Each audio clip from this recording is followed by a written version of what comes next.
fructifica en la voluntad de Dios. La iglesia que fructifica en la voluntad de Dios. ¿Sabían, amados, que no toda congregación que se reúne está necesariamente haciendo la voluntad de Dios? Hoy en día hay muchas congregaciones activas, con programas, luces, eventos, pero la verdadera pregunta que debemos hacer no es cuánto hacemos, sino si estamos haciendo lo que Dios quiere, si estamos haciendo lo que Él nos llamó a hacer, lo que es la voluntad de Él hacer. Como dijo el pastor hoy, yo creo en el Señor que esto se va a extender y que su reino se va a propagar por todo Pilar y van a conocer el verdadero evangelio del reino, ¿no? Van a conocer la vida de Cristo impartida en el corazón del ser humano como naturaleza reinante, ¿sí? Una congregación puede tener muchos éxitos personales, humanos, materiales, pero estar lejos del corazón de Dios, lejos del corazón de la voluntad de Dios. El Señor dijo, este pueblo de labios me honra, pero su corazón está lejos de mí, ¿no? Y por eso quería hablar sobre de la iglesia que fructifica en la voluntad, en la verdadera voluntad de Dios, ¿no? Y quería tener un contraste para ir edificando. Había un árbol en un jardín hermoso. Era grande, verde, lleno de hojas, pero no tenía ni una sola fruta. No tenía ni un solo fruto. Entonces el dueño vino y dijo, ¿para qué sirve este árbol si no da fruto? ¿No? Y quiero ir a una palabra que está en San Juan, Lucas 13, del 6 al 9. Luego Jesús les contó la siguiente historia. Un hombre plantó una higuera en su jardín y regresó varias veces para ver si había dado algún fruto, pero siempre quedaba decepcionado. Finalmente le dijo al jardinero, llevo 3 años esperando y no ha producido ni un solo higo. Córtala, solo ocupa espacio en mi jardín. El jardinero respondió, Señor, dale otra oportunidad, déjalo un año más y le daré un cuidado especial y mucho fertilizante, dice esta versión. Si el año próximo da higos, bien, si no, entonces puedes cortarla.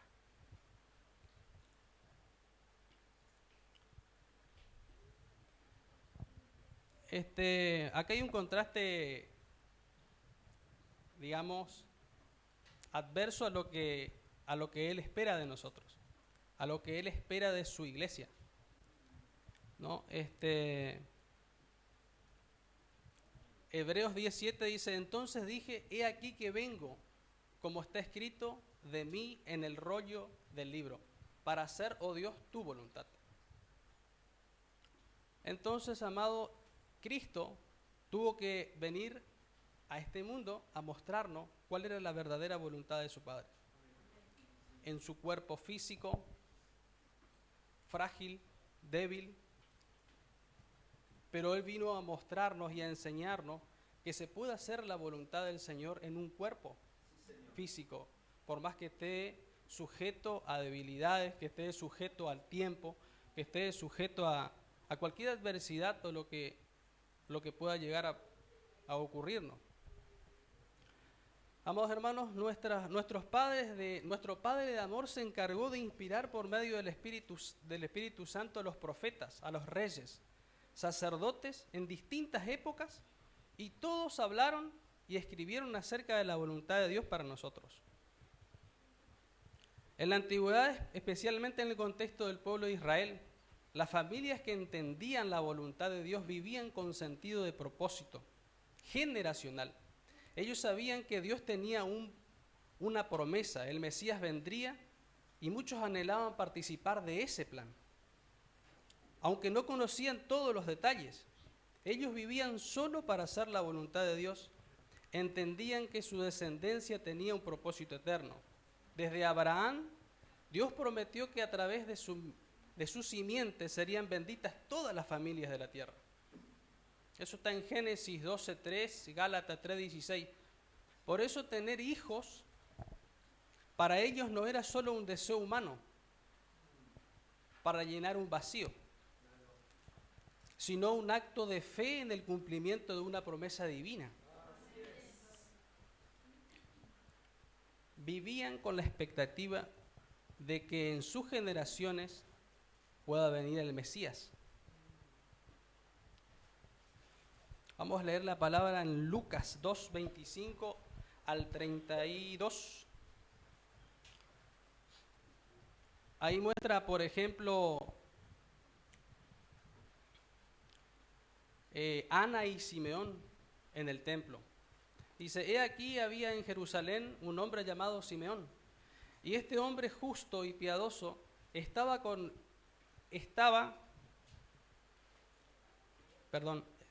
hombre justo y piadoso esperaba la consolación de Israel, y el Espíritu Santo estaba sobre él. Y le había sido revelado por el Espíritu Santo que no vería la muerte antes de que viese al ungido del Señor. Y movido por el Espíritu vino al templo, y cuando los padres del niño Jesús lo trajeron al templo para hacer por él conforme al rito de la ley, él lo tomó en sus brazos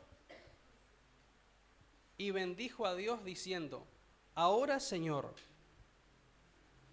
despide a tu siervo en paz, conforme a tu palabra, porque han visto mis ojos tu salvación, la cual es preparado en presencia de todos los pueblos, luz para revelación a los gentiles y gloria de tu pueblo Israel.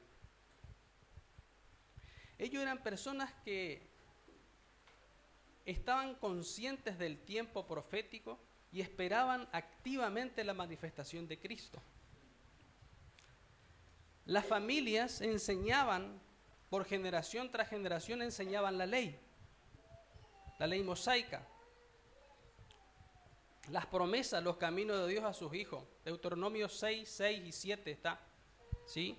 Sabiendo que uno de ellos o su linaje podía ser el cumplimiento del plan de Dios.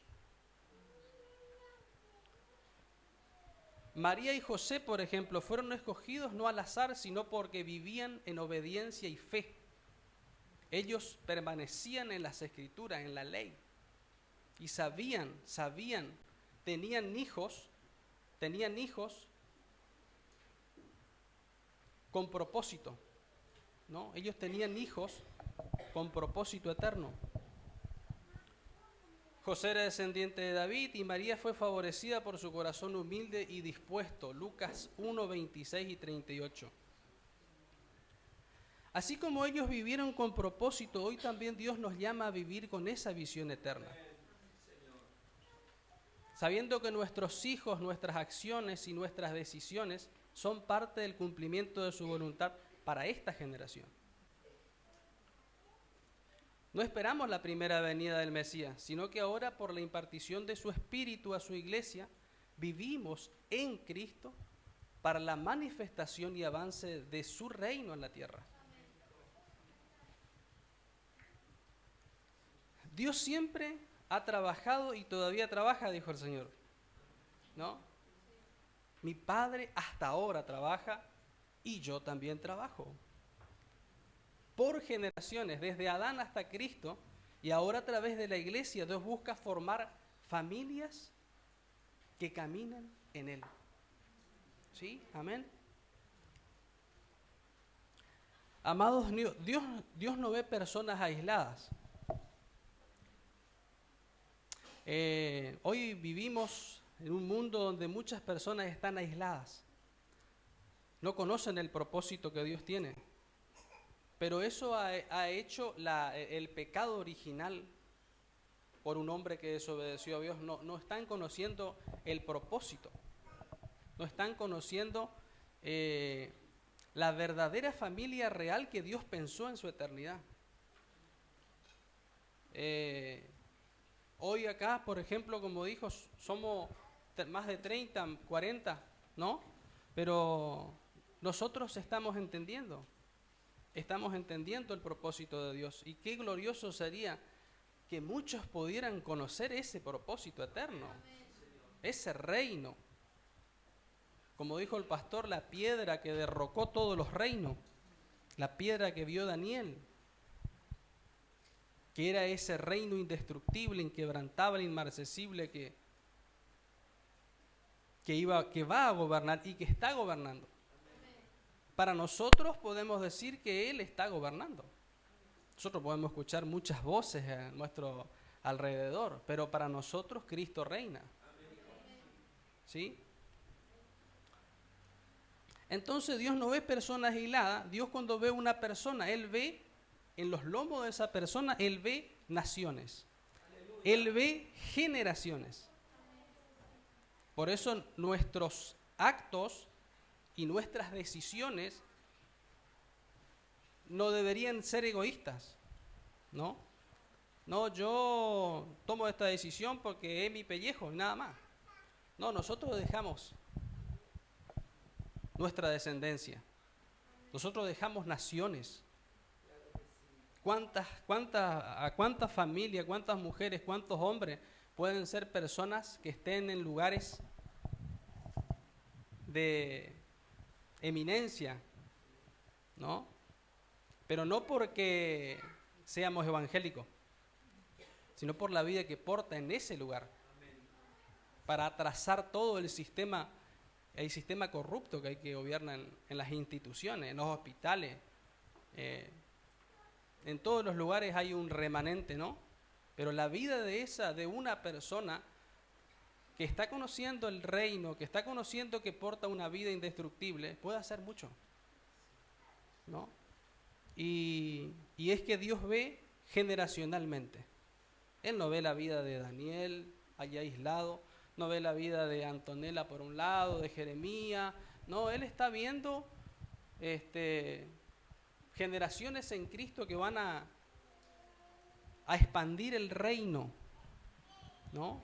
Ellos van a ser personas valiosas, no porque sean, no decir valiosa como un egoísta, que no porque mi hijo, porque mi hija, no, porque ellos van a ser personas gloriosas usadas en el Señor. La gloria es para Él, ¿sí? Vamos a leer una palabra. Salmo 145, del 4 al 7 dice: generaciones a generaciones celebrarán tus obras y anunciará tus poderosos hechos. En la hermosura de tu gloria, de tu magnificencia, y en tus hechos maravillosos meditaré. Del poder de tus hechos estupendos hablarán los hombres, y yo publicaré tu grandeza. Proclamarán la memoria de tu inmensa bondad y cantarán tu justicia. Amado, ahora depende mucho de nosotros dónde queremos dejar a nuestras generaciones. Depende mucho de nosotros, particularmente, amados, de cada uno de nosotros. Primero es particular, pero después es corporativo. Es como la comunión con el Señor. Primero no podemos tener comunión con los hermanos si no tenemos una íntima comunión con el Señor. Y viceversa, no podemos asociarnos íntimamente, ¿no?, con Dios si no tenemos comunión con los hermanos. Entonces, amados, debemos de ocuparnos en nuestra familia y en todas las familias de la tierra. Porque nuestro anhelo y enfoque es que todos sean notificados de que en principio Dios nos llamó a ser una sola familia real. Que nos amemos y que nos reprodujamos en la santidad, en su santidad en la tierra. Que reprodujamos mediante la divinidad de Dios. Que gobernemos todo, pero conforme a su justicia, ¿no? Dios no le entregó una religión al hombre, le entregó un reino. Le entregó, es hermoso ver el Dios de la creación, Es hermoso ver todo lo que Él nos entregó, la creación nos entregó. Y después tuvo que impartirnos la vida de su Hijo para que de esa forma nosotros podamos gobernar conforme a la sabiduría de Él. Era imposible que podamos hacerlo sin tener la revelación del Hijo corporativo en nosotros, del Hijo de Dios en nosotros. Es imposible porque nosotros hoy podemos ver, ¿no? La decadencia del ser humano peleando por lo mineral, por el petróleo. Podemos ver esa división, ¿no? ¿Pero por qué? Hay un deseo de gobernar, pero equívoco, ¿no? Entonces es la paz, la justicia del Señor en nosotros. ¿Sí?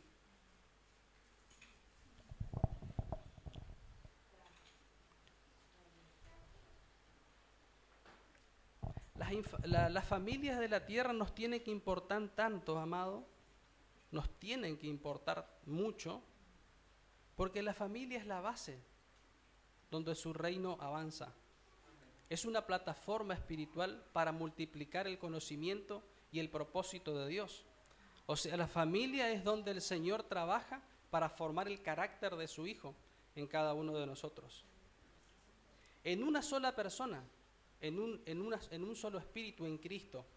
El vínculo perfecto es estar unido en Cristo. Todos en una sola persona, Cristo, unidad perfecta, ¿no? La palabra en Malaquías 2:15 dice, ¿no hizo él uno, habiendo en él abundancia de espíritu? ¿Y por qué uno? Porque busca una descendencia para Dios. Guardaos pues en vuestros espíritus y no seáis desleales con la mujer de vuestra juventud.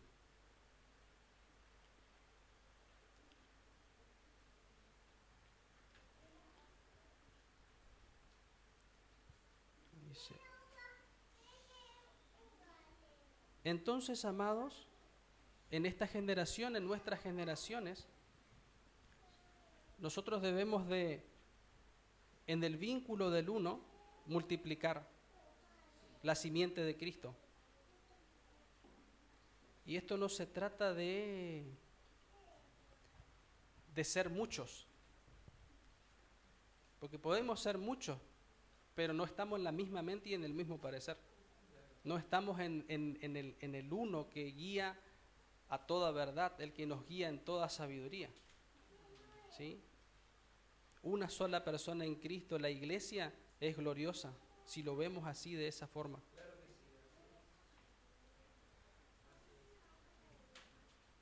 Entonces, amado, nosotros tenemos que convertirnos primeramente en el anuncio.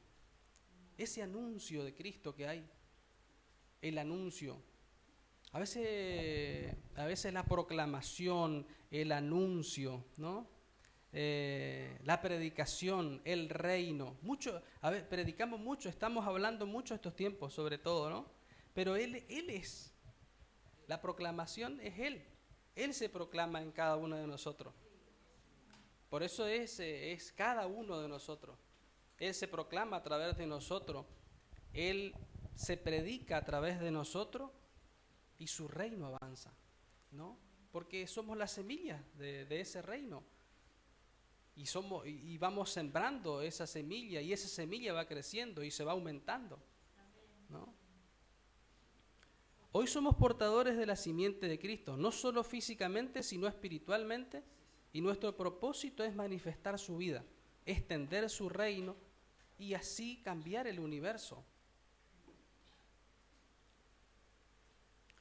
Está habiendo cambio. Está habiendo cambios. Podemos ver los cambios. Hay mucha tiniebla así que quieren opacar, que quieren distraer. ¿Sí? Pero como dijo el pastor, todo fue ganado en la cruz. Todo fue ganado ahí. Los enemigos de Cristo están ahí debajo de Él, debajo de sus pies. Están vencidos. Están vencidos, ¿no?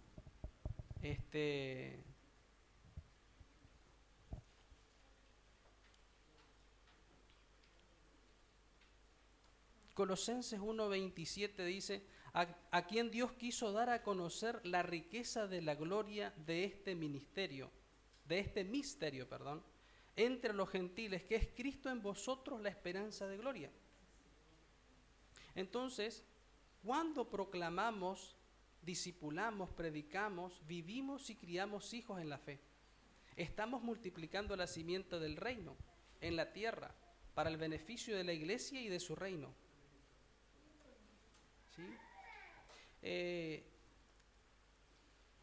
A quien Dios quiso dar a conocer, dice, las riquezas de la gloria de este misterio entre los gentiles, que es Cristo en vosotros, la esperanza de gloria.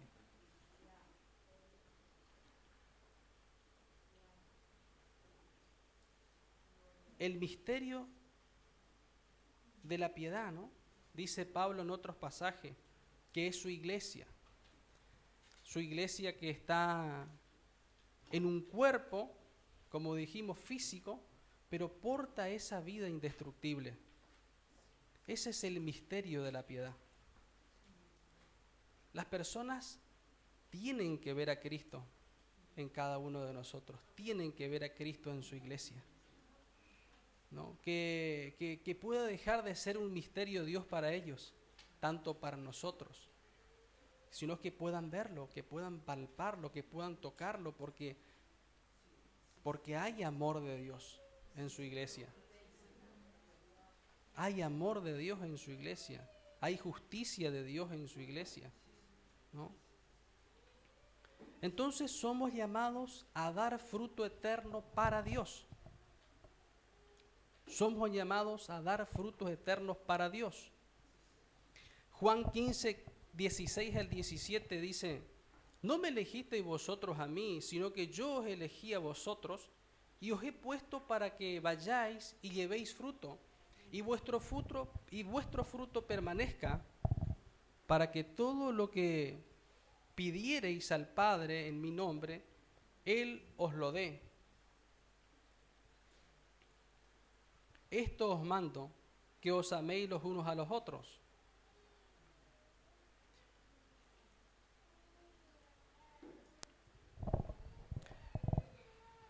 Como portadores de la simiente damos frutos duraderos y permanentes, que es amor, paz, paciencia, longanimidad, bondad, dominio propio, y por medio de estos frutos veremos personas transformadas. Por medio de los frutos del Espíritu, los frutos de Cristo, los frutos duraderos que permanecen para siempre. El amor nunca deja de ser. La fe, la esperanza, ¿no? Todos los frutos de Cristo. Entonces, como padres criamos hijos con una identidad clara en Cristo, no para el éxito fuera de su voluntad, sino para el propósito eterno de Dios. Como discípulos, sembramos la vida de Cristo en otros, entendiendo que cada persona que se va sumando a los que han de ser salvos, llevan en sí la simiente del reino. Como iglesia, no somos un grupo que solo espera el cielo, que solamente espera que Cristo venga, como hay muchos que sabemos que Él está viniendo, sabemos que Él viene. Pero el Señor dijo, está en sola potestad del Padre saber el día. Pero mientras tanto, su iglesia se prepara. Su iglesia está desbordando de amor. Su iglesia está desbordando de la vida de Cristo, ¿no?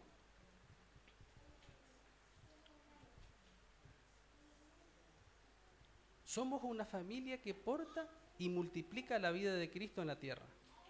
Pero ahora, ¿qué significa extender el reino de Dios como portadores de la simiente? ¿Es solo predicar? ¿También incluye formar discípulos, criar hijos en la fe, servir en la comunidad? ¿Qué capacidades nos ha dado Dios para esto? Dios desde que creó al ser humano, desde que Él ha creado al hombre y a la mujer, Él le bendijo con cinco palabras profundísimas. Y vamos a ver esto, amados, ¿sí? Él nos dio capacidades para hacerlo. Nosotros tenemos adentro, ya lo tenemos, fructificad. ¿Sí? Dice, significa dar fruto tanto en el sentido literal, tener hijos, como en el espiritual, producir buenos frutos, virtudes, obras, en una bendición de productividad. Dios no solo ordena, sino que capacita al ser humano para que su vida tenga propósito y frutos visibles. ¿Sí? Multiplicaos, se le dijo, fructificad, multiplicaos, llenad la tierra, sojuzgadla y señoread.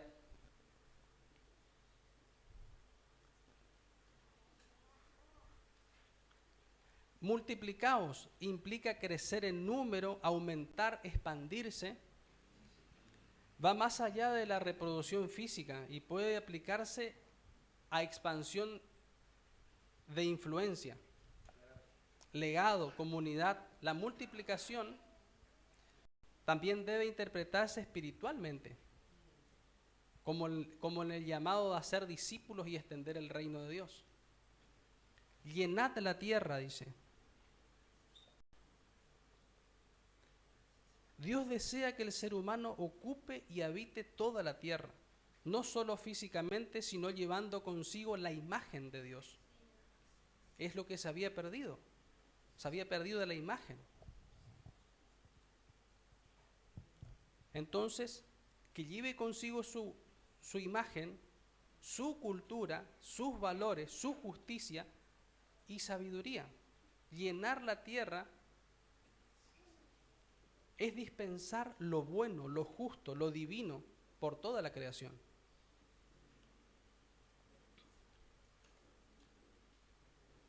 Sojuzgar,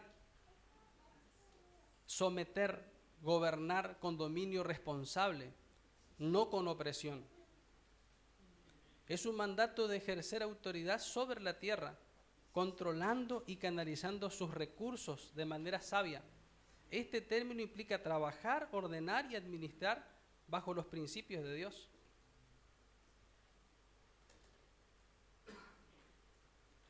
Señorear, esto es literalmente ejercer un dominio y una autoridad sobre la tierra, sobre todo lo que Él nos dio. Él nos dio un reino animal, un reino vegetal. Nos dio todo para que nosotros multipliquemos, pero que lo preservemos y lo cuidemos. Y eso solo es posible desde la vida de Cristo. Ahí todo lo que el hombre que está fuera de... Hay un dicho que dicen que todo lo que el hombre toca destruye, ¿no? Todo lo que el hombre de Dios hizo todo perfecto, pero todo lo que el hombre toca destruye. Pero es verdad para el que todavía está en una naturaleza adámica, animal, ¿no? Pero desde la perspectiva de Cristo, lo que nosotros tocamos o lo que su iglesia, su reino toca, eso tiene que volver a la vida. Amén. Eso tiene que volver a la vida. No creemos eso. No creemos que todo lo que el hombre va a tocar y va a destruir. No, nosotros tenemos que creer que en Cristo todo va a volver a la vida y todo está volviendo a la vida. ¿Sí?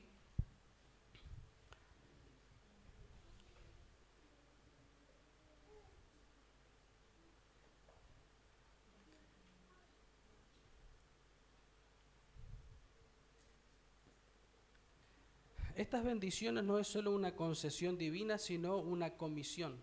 Dios bendice al ser humano con el poder y la responsabilidad de reflejar su imagen en la tierra. Es un llamado a la productividad, crecimiento, expansión, gobierno responsable y liderazgo santo. Gracias, Señor. Sí, Señor.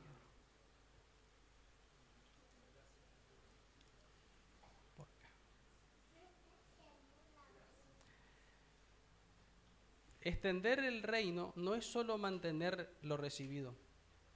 Nosotros recibimos a Cristo, recibimos un reino interior. Y no es solamente mantener en nuestro corazón lo que nosotros recibimos, sino reproducir lo que Dios ha depositado en nosotros. Multiplicar la vida de Cristo en otros. Multiplicar principios del reino en la sociedad. Justicia, verdad y amor. Multiplicar generaciones con propósito. Familias rendidas a Él. Familias que lideren, ¿sí?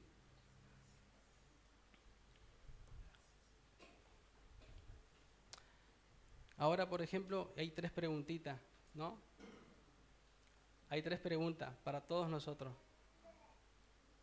Para todos nosotros.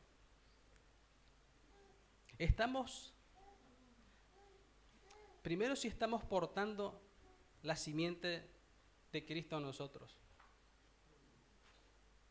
Y si estamos engendrando generaciones con visión de reino.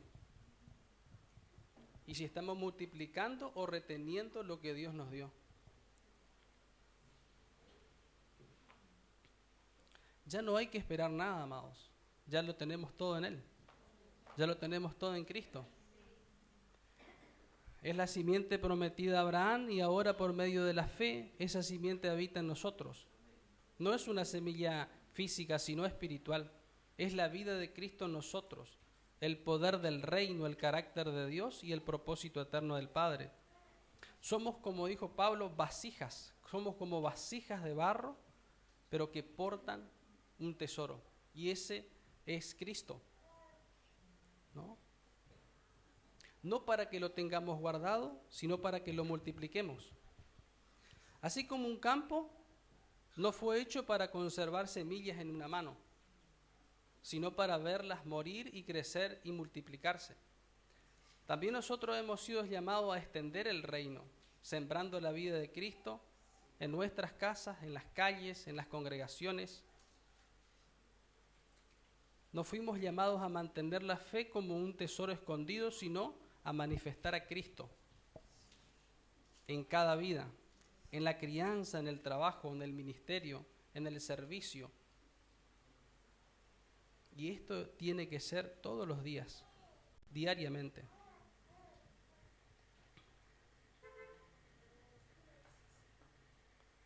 Gracias, Señor.